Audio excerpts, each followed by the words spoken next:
লাহৰীঘাটৰ বিধায়ক আসিফ নাজাৰৰ বিৰুদ্ধে মৰিগাঁও সদৰ থানাত এজাহাৰ দাখিল।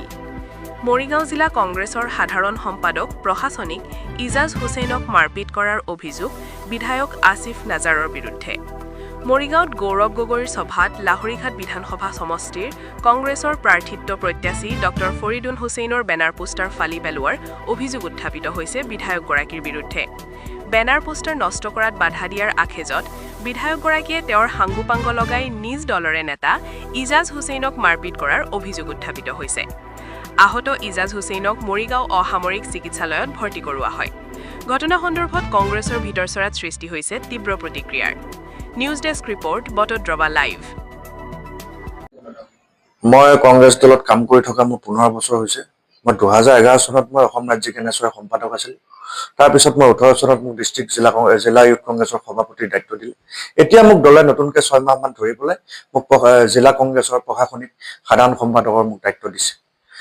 গতিকে মই দলৰ কাম কৰি আছো, নিষ্ঠাভাৱে কাম কৰি আছো।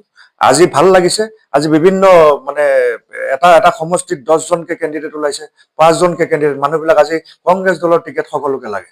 এই কংগ্ৰেছ দলৰ যে টিকেট লাগে, সকলোৱে নিজৰ হোৰ্ডিং বেনাৰবিলাক লগাইছে। আজি আমাৰ 12 তাৰিখে, আজি মই যাব পৰা নাই প্ৰগ্ৰামত। আজি আমাৰ অসম প্ৰদেশ কংগ্ৰেছৰ সন্মানীয় সভাপতি আমাৰ গৌৰৱ গগৈ ডাঙৰীয়া, লগতে আমাৰ সাংসদ মহোদয় আমাৰ প্ৰগ্ৰামলৈ আহিছে। আমি এটা ডাঙৰ প্ৰগ্ৰাম আজি আয়োজন কৰিছো মৰিগাঁও জিলাত। গতিকে সেই প্ৰগ্ৰামৰ কাৰণে প্ৰগ্ৰামৰ স্থলীত মই কাম কৰি আছিলো। যিহেতু সভাপতি যোৱাকালি মই সভাপতিৰ উপস্থিত যেতিয়া নাছিলে, ঘৰলৈ গুচি গ'ল। মই ৰাতি গোটেই সভাৰ কামবিলাক কৰি আছিলো। আৰু তাতে আমি কৈছিলো যে নিজৰ নিজৰ বেনাৰবিলাক নিজে নিজে লগাব পাৰে। তাতে গৈ ষ্টেজৰ চাইডত সকলো পাৰ্টি প্ৰত্যাশীয়ে বেনাৰবিলাক নিজৰ লগাইছে। লগোৱাৰ পিছত লাহৰীঘাট সমষ্টিৰ যি আমাৰ বিধায়ক আছে আসিফ নজৰ ডাঙৰীয়া, সেই আসিফ নজৰ ডাঙৰীয়া আহি পেলাই তেওঁৰ ল'ৰাবিলাকক নিৰ্দেশ দিছে, তাতে তেওঁলোকৰ এগেইনষ্টত এজন ফৰিদুল ইছলাম বুলি এজন কেণ্ডিডেট আছে, তেখেতৰ বেনাৰবিলাক ফালিছে।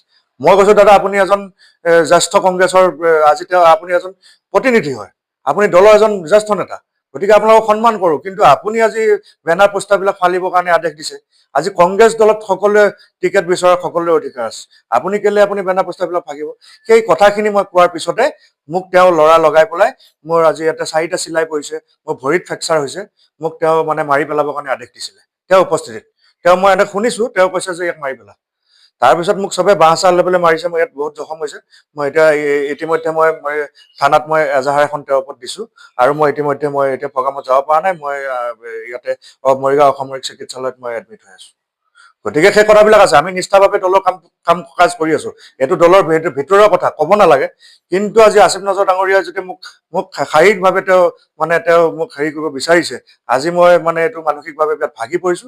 আমি দলৰ নিষ্ঠাবান কৰ্মী, আমি দলৰ হৈ পেলাই নিষ্ঠাভাৱে আমি দলৰ কাম কৰি আছো। তেনেকুৱা নেতাবিলাকে যদি মানুহ লগাই পেলাই আমাক পিটাই দিয়ে, তেতিয়া আমি দলৰ কাম কেনেকে কৰিম? এই এনচাৰবিলাক দিব। আমি ইতিমধ্যে মই গৌৰৱ গগৈ ডাঙৰীয়াক মই লিখিম, তেওঁ ইয়াৰ ওপৰত ব্যৱস্থা ল'ব। আমাৰ সাংসদ মহোদয় আছে, তেওঁ ব্যৱস্থা ল'ব। ইয়াতে জিলা কংগ্ৰেছত মই সভাপতিক অলপ আগত ফোন কৰিছিলো, সভাপতিয়ে মোক ক'লে যে ইয়াৰ ব্যৱস্থা লোৱা হ'ব।